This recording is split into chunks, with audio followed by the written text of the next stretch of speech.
In today's video, we'll discuss why the 5 years before retirement can be the most important years of your life and the 5 things you should do to potentially double your income in retirement. Over the past 14 years, I've helped retirees enter retirement by constructing income plans to help them pursue their retirement goals. Now, you may have heard about some of the things you should do to prepare for retirement 5 years before you retire. But understanding how to actually set yourself up for success in retirement is equally as important. In today's video, we're going to break down all of this. Let's get into the video. No doubt you've heard or seen things before about the last 5 years before you retire. Here's why they matter so much. At this point, you've likely paid off most of your debts. Your income potential is the highest that it's ever been, so you've got some free cash flow, and it's the last stop to make some changes and allow some time for those changes to take hold that can really catapult the next 30 years of your retirement. That makes it crucial that you get this time right. Before we talk about exactly how to do that, if you are watching this video and you're feeling behind, like you should have more put away, that retiring in 5 years might be unrealistic, I'd like to tell you that it's never too late, and that some of the following strategies can really help you get back on track for a great retirement. There's a saying, better late than never, and it's a saying for a reason, because it's true. And unless you got a time machine, you can't fix yesterday. But you can certainly improve tomorrow by changing what you do today. So let's get started on that right now. Here's our goal for the video. Let's say you're on pace to have around $40,000 a year in retirement income per year from your portfolio in 5 years, and that's when you want to retire. Let's try to double that number. Let's see if we can go from around $40,000 to around $80,000 a year by making some changes to try to double your retirement income. So let's start with the idea of compound interest. This is the idea that as money that you've saved or invested earns and grows, the interest or gain that you've made also starts to earn money. Put simply, it's interest on your interest. And over time, it makes a huge difference. Think about a snowball rolling downhill, but the snow in this case is money. When it starts off, it's very small, and as it rolls down the hill, it picks up more and more snow, and it grows and grows, and the growth becomes exponential compared to the size that it started at. Here's how you can use it to your advantage. I'll give you a quick example of compounding over time, and then we'll get into how you can use it in the 5 years before retirement. Now, let's say you invested $20,000 one time, almost 25 years ago in a Vanguard index fund. VFIAX is an index fund that tracks the S&P 500, the general stock market. I'm not suggesting you buy it, but let's use it as our example. The average annual return over that time has been 8.21%.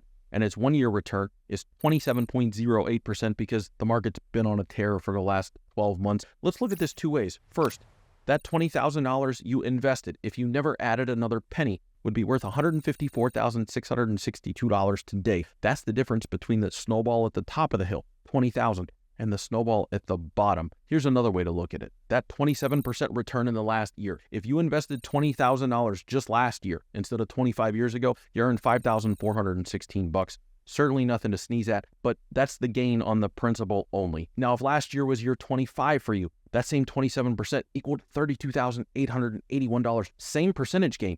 Vastly different dollar amounts because you had years of gains of money making money in the second example. That's compound interest in action. So now let's get back to being 5 years from retirement. Let's say you have a non-retirement investment account with $100,000 in it. It's your after-tax brokerage account. It's earning 7% per year. In 5 years, it'll grow to a little north of $141,000. That's a nice return. It's not exactly exponential growth. Let's get that snowball picking up a little more snow as it rolls down the hill. Let's say you get serious about putting your money to work and you're going to put away $1,000 a month into the account every month for the next 5 years. Instead of getting to $140,000 or so 5 years from now, it's now going to be worth $213,000 in just 5 years. For retirement income purposes, if you drew the same percentage for income, let's go with the normal 4% distribution, you can now draw 51% more income from that account each year for the rest of your retirement based on that one change alone. And while $1,000 a month might seem like a big jump, I bet it'd be easier than you think. If you're 5 years out from retirement, if the kids are out of the house, if you're really pushing to solidify your retirement, I bet you can do it. Now let's move on to maxing out your retirement vehicles. If you work for a company, chances are good you have a 401k or a 403b company retirement plan. The most you can put into one of these plans is $23,000 per year unless you're over 50. Then you can put an extra $7,500 in, which means maxing out at $30,500 per year. That's money coming from your end. Any money the company puts in a match is in addition to that. So to build on our first example, let's say you're 5 years out from retirement and you get a combined household income of $150,000 a year. You've been saving into your 401k, but you aren't exactly maxing it out. Let's say that you put in 7% of your pay. The company puts in a 3% match. So you're at 10% per year. That's not bad. It's not 15%, which is where I'd like to see you. And it's also not maxing out your benefit, but you got $15,000 a year going away between you and the company. As is, if you had $700,000 in the 401k and you get the same 7% return, you're on pace to get to retirement with $902,000. Not bad, but remember, we're trying to double your retirement income, so we got some work to do. If you redeploy some of your money to maxing out your 401k for these last 5 years, it's going to pay huge dividends. So you move to max out your account in addition to the company match. That means a total of $34,500 or so is going to go in each year over the next 5 years. Instead of arriving at retirement with $902,000, you're now going to be sitting at $1.2 million. That's almost $300,000 more in retirement assets. And you know what that means? More retirement income. I'll get back to that in just a minute. The next thing we're going to talk about is addition by subtraction. What I mean here is that carrying debt payments into retirement can really impact how much income you need in retirement. And if you can do it, getting any debts completely paid off before entering retirement gives you much more freedom of how you're going to use the money that you do have in retirement. So here's our example. Again, you're that person we've been talking about. You're 55. Remember, you've got $150,000 in annual income. Kids are out of the house. Let's say that you bought a move-up house 15 years ago. At age 40, you moved into a nicer house, a good neighborhood, all of that stuff. And at the time, you took out a $300,000 mortgage. You weren't stretching. You were all right. Let's say that it was a 30-year loan at that time because you were 40 years old. You said, oh, it'll be fine. And then you refinanced it later when interest rates got lower. So here you are. The balance is down to around $150,000. You've put a little extra on the principal over the years, but you haven't been making serious extra payments because the rate's like 4%. You've got 12 years left on the mortgage. No big deal. Here's the issue. The loan payment on it is $1,421 per month. You don't want to carry that extra $1,400 a month in expenses into retirement. And so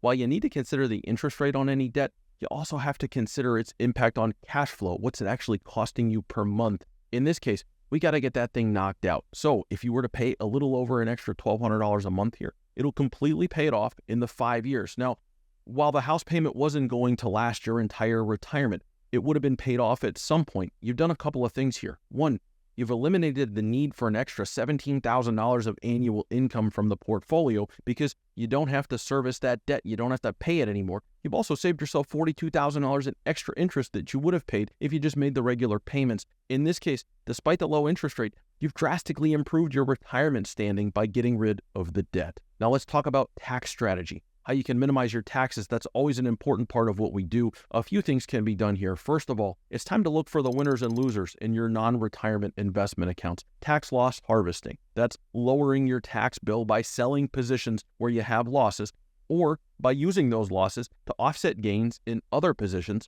allows you to take some tax liability off the table without creating additional taxes.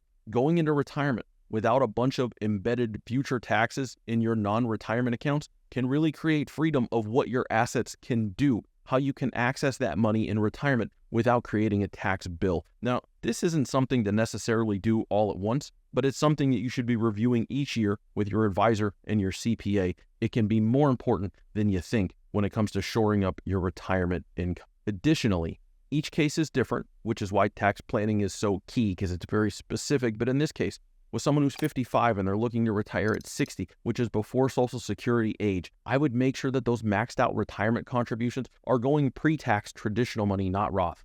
I know that's backward of what you hear a lot, but in this case, retiring at 60 with a blank income slate and no Social Security will leave plenty of time to look at things like Roth conversions later. I'd rather have the deduction now. Again, I know that's backward from what you hear a lot on YouTube videos, even on my channel, but for this scenario, maxing out your assets by minimizing your taxes in these last 5 years, given that you'll be retiring with plenty of time to do conversions, as opposed to trying to shoehorn Roth money in now on top of $150,000 a year income is a better strategy. Now, lastly, and this is specific to each scenario, but I'd have a real conversation with you about risk tolerance and see if we can bump up returns a little bit by selectively adding some risk to the portfolio. This should be done in conjunction with a bucket plan to make sure that we aren't adding risk to near-term assets, to money that you'll need early in retirement, But for some of that back end money, bucket 3 money, creating additional growth in it can make a huge difference in the long run. So here we go. Let's put this all together and see how we did.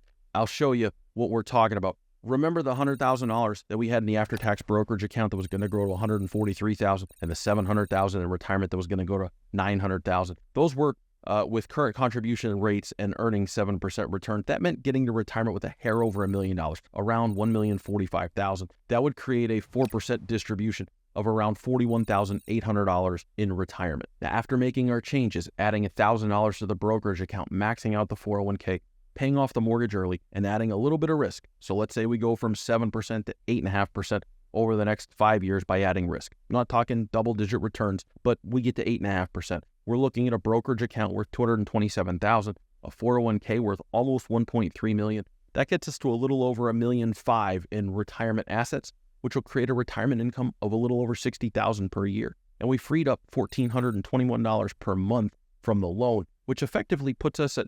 $77,586 per year in retirement income. Now, I can do math, so I recognize we didn't quite get to double the income, but we came really close. We went from $41,800 per year in retirement to $77,586.